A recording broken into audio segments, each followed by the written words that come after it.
Hey guys, I'm back and I'm here to tell you about one of the most underrated gems in Invasions, the extender of chase downs, the granter of opportunities to attack, the Chad Chloranthy Ring versus the Virgin everything else.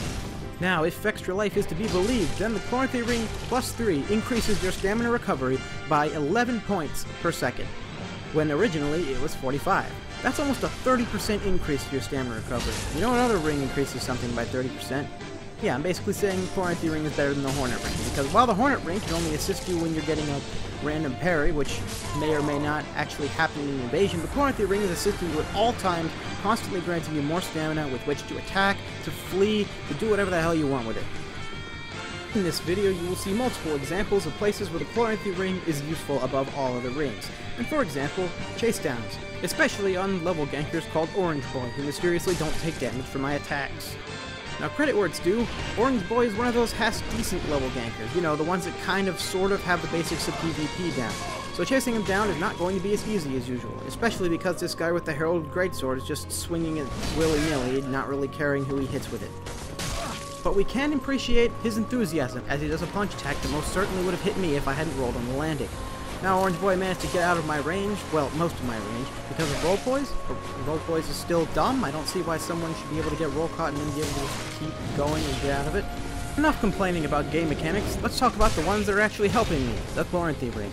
As you can see, during that very brief respite in the chase down, and even during spots where I can see he's rolling and I know I can just walk to keep up with him, my stamina is recovering at a lightning fast rate. It's going to offer me a lot more chances to do running R1s, it's going to let me stay on top of him, it's going to let me put much more pressure on him. It just makes everything easier. It makes every chase down last longer. Orange Boy begins to perform the Summoner's Shuffle, standing in place, waiting for a sign. And he's actually doing turn and burns, which... oh, shit. Anyways, he's actually doing turn and burns, which makes chasing him down a lot harder. You can't stay directly on his ass anymore, expecting him to never fight back. Now, he'll go one-on-one with me, as you can see here, knows a little bit about PvP with the R1, R1, R2, but that his inner ganker shows as he falls for a very obvious Hyper Armor Estus bait. He's desperate and at low health, so I'm expecting the Hail Parry. There it is, and I calmly time the roll catch as he panic rolls away. And then resist the urge to point down, because I can guarantee you he would have done the same to me. When you invade here, you kind of have to know whether or not this door to Madeira is open, so you know how they're going to play. But it's always best to have that double as an ambush. You know, just get in there and do a running R1 on the first thing you see. Usually they won't react in time, just like here. Now here's something you won't see often. I ran directly into the Hunter Charm on purpose, because I knew it would make him thirsty. Here's the Ultra Stun, and, okay, he parried out of it. I mean, I know you're hyped for Dark Souls Remastered, but I think that's getting a little too far into it. Now that the host is distracted, it's time to attack, and his friend just stands there, menacingly. Yeah, to be honest though, he's actually pretty good at the game. He can reaction roll my Ultra, which makes him a huge threat to Ukar, because if he rolls behind me, suddenly I'm under attack from all sides, and very vulnerable to a blender. Attacking him at all carries much more risk now than reward. If I weren't using my lore build right now, my immediate reaction to seeing him reaction roll my Ultra and get behind me would be to switch to a straight sword in order to discourage him from trying to get on the other side of me. Alright, hotshot, reaction roll this. Hey Joe, you know how we have this thing going with our great bows where each one has pros and cons and which one you use generally depends on what you want out of it? Yeah. Alright, so what if we threw all of that out the window? We made a bow that does way more damage, has far fewer requirements, and the arrows fucking explode. Do whatever you want, I just want to go home. I imagine the conversation went something like that. So Amelia just had her tears pop, which means it's time to hit her with the one thing she can't reaction roll, a throwing knife. And now that our friends are distracted and vulnerable in the middle of a fight, it's time to attack them. For some reason I choose to go after the Phantom instead of the host here, when I probably could have finished the host off if I chased him down, but hey, you know what's important? Chloranthy Ring gave me enough stamina for this kill. I did overextend and take a few rounds from the exile, but it was definitely worth the risk on that one because, you know, it was possible that I might get a kill. You know, this game would have been a lot better off if you couldn't re-summon Phantoms. Like, you could only summon 3 per lifetime.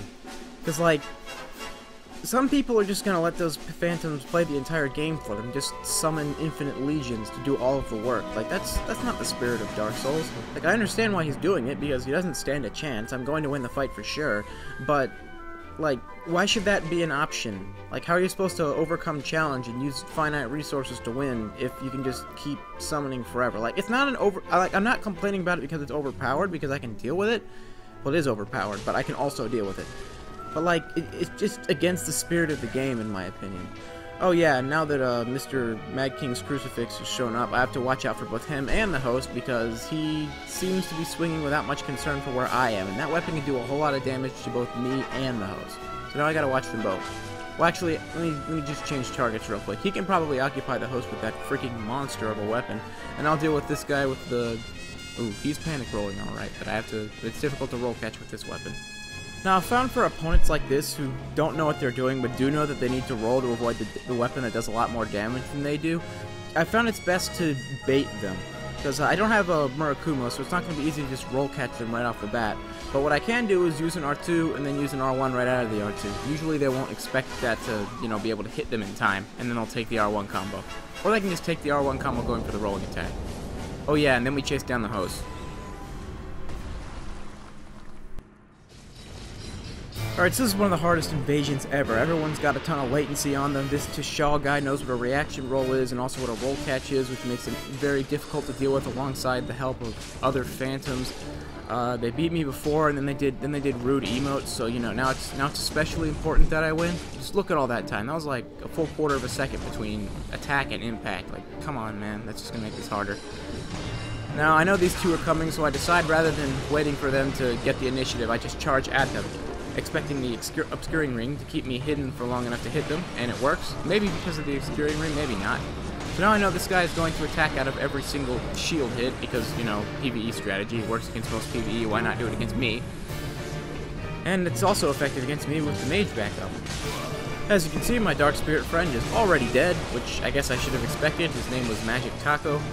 And now it's me versus all three of them. One of them is a mage who keeps spamming whatever that followy spell is that he can just keep using forever because it doesn't take any magic. So obviously I've got to go after the mage first, but this guy also knows how to reaction roll. Look at him not panicking. It just makes this way harder for me. Although that totally should have been a roll catch, let's face it. Rakumo's not working, so I get out the straight sword, and check out this move. This is actually a really advanced technique. If you see here, I'm using a very high-level mix-up strategy. I only had the stamina to do thanks to the green ring. Yeah, you know, it's techniques like this that pretty much... This is the reason I'm a Dark Souls Evo champion. Here's another one of those techniques, not having an offhand weapon with the straight sword. That means I can both use its one-handed superior moveset and have access to the weapon art so I can break the guy's guard. Unfortunately, before I can roll catch him to death, he uses his lag switch, or flies, or uses some sort of hidden technique that even Evo champions don't have any access to. And then the Dark Sword does its thing, hitting me from miles outside its actual range due to latency. Again, latency is just making this entire fight harder for me in pretty much every way. Not getting up that ladder, because they would definitely hit me off, so I'm going to have to go this way. Now that they want to attack me because mobs are super spooky and fighting me and mobs at the same time is basically an impossible task, I use the time to get a shield out, which has questionable utility in an invasion. On the one hand, it lets you, roll catch people a little more safely, but since you're mostly going to be free aiming against multiple opponents, its main use is holding L1 down so you don't accidentally find yourself pivoting. That's actually a lot more useful than you might think. I find myself pivoting all the time when I'm using weapons that can't block. Oh, look, he also knows the R1 spam technique, but only I know how to use it properly. Latency finally takes my side as the hitbox of his weapon doesn't actually catch me in it since I'm moving forward and not in the box on his screen. That's the game. Screw you for being mean to me. I'll never forgive you, and I'll see you guys next time.